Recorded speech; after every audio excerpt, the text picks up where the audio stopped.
Psalms 26 to 28, David welcomes the Lord to examine him, claiming that he has walked in integrity, has trusted the Lord, walked in his truth, and has not sat with deceitful men or pretenders. David is not claiming that his performance has saved him. He knows and understands that he is a sinner and God's grace has saved him. But he's claiming now to be the real deal, and his life is characterized by it. Could you say that? This helps us to come with assurance before the Lord. David talks about how he loves fellowship with the Lord. This is not some religion to him, it is daily fellowship. One thing I have asked from the Lord that I shall seek, that I may dwell in the house of the Lord all the days of my life, to behold the beauty of the Lord and to meditate in his temple. Your face, O Lord, I shall seek. Teach me your way, O Lord, and lead me in a level path.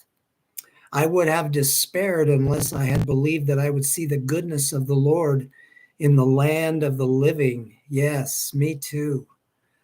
Wait for the Lord. Be strong and let your heart take courage. Yes, wait for the Lord.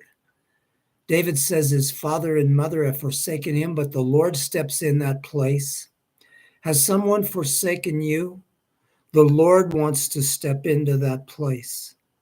The Lord is my strength and my shield. My heart trusts in him, and I am helped. Therefore, my heart exults, and with my song I shall thank him. Let's all do that today. Acts 22, Paul began to give his defense, saying he too used to persecute the way, but Jesus met him on the road and blinded him and called him. They had listened to him until he said God called him to go to the Gentiles, and then they wanted to kill him. The commander planned to scourge him until Paul said he was a Roman citizen. Then, as he released him, he ordered that the chief priests and council assemble with Paul to see why they were accusing him. Notice that Paul simply gave his testimony where he had been and who he used to be and what Christ had done in his life and how he had changed him. This is a great example for us.